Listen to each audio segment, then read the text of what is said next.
Shoulder joint mainly কি কি নিয়ে গঠিত হয়?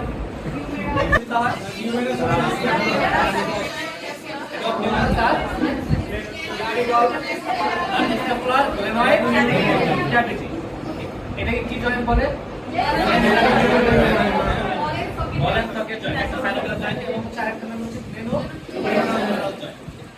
আমরা যদি এই জয়েন্টটা চিন্তা করি, জয়েন্টের তার আগে আমরা স্ক্যাপুলাটা যদি দেখি, স্ক্যাপুলা তো আমরা সবাই জানি নাকি কি আছে? এটা স্ক্যাপুলা হচ্ছে মিডিয়াল বর্ডার। দেখি এটা হচ্ছে মিডিয়াল বর্ডার, আর এই যে এখান থেকে এসে স্ক্যাপুলা দেখা যায় হ্যাঁ, আর এখান থেকে এসে মনে করে যে স্পাইনাল প্রসেস, এটা স্পাইনাল স্ক্যাপুলা এসে এই যে আমাদের এসে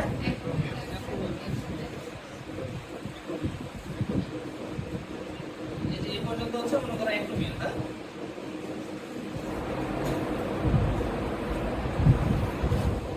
মোটামুটি তো যে এরকমই থাকে নাকি? এখানে একটি অ্যাক্টোমিয়ালের সাথে আমার কার কে আসে? ক্লাভিকল। এইজন্য এটাকে কি বলে? জয়েন্ট। আর গ্লেনয়েড ক্যাভিটির সাথে হিউমেরাল হেডটা লাগানো থাকে, যেটা হচ্ছে গ্লেনোহিউমেরাল অথবা শুলার। এটা আমি পেছন থেকে আঁকানো মনে হচ্ছে, এটা কিন্তু জিপিনার ভেতরে। হ্যাঁ, তো এখানে হচ্ছে মোটামুটি বোন স্ট্রাকচার এটা। আর হচ্ছে কি থাকে আমাদের দুটো কি ইয়ে আছে না, যেটা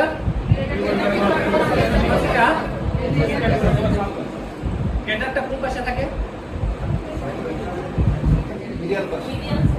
মিডিয়াল কিন্তু হচ্ছে একটু অ্যান্টেরিয়রলি থাকে। হ্যাঁ, আর হচ্ছে লেটারালটা একটু ডাউনওয়ার্ড বা পেছনের দিকে। হ্যাঁ, পেছনের দিকে থাকে।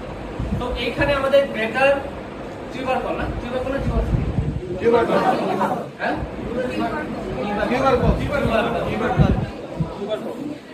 এই এটা আমরা যেমন এই হয়ে যায়, কোনো সমস্যা নেই। তো এইখানে হচ্ছে আমাদের যে আমাদের চারটা মাসেল আছে না, আমরা রুটিটর কাপ বলি। কাপের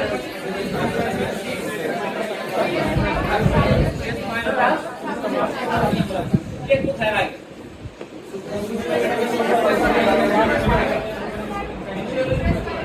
যদি আমরা সুপ্রাস্পাইরাটাসের কথা চিন্তা করি, এটা স্পাইনাল স্ক্যাপুলা, এর উপরে যেটা থাকে সেটাকে বলে সুপ্রাস্পাইরাস ফুসা।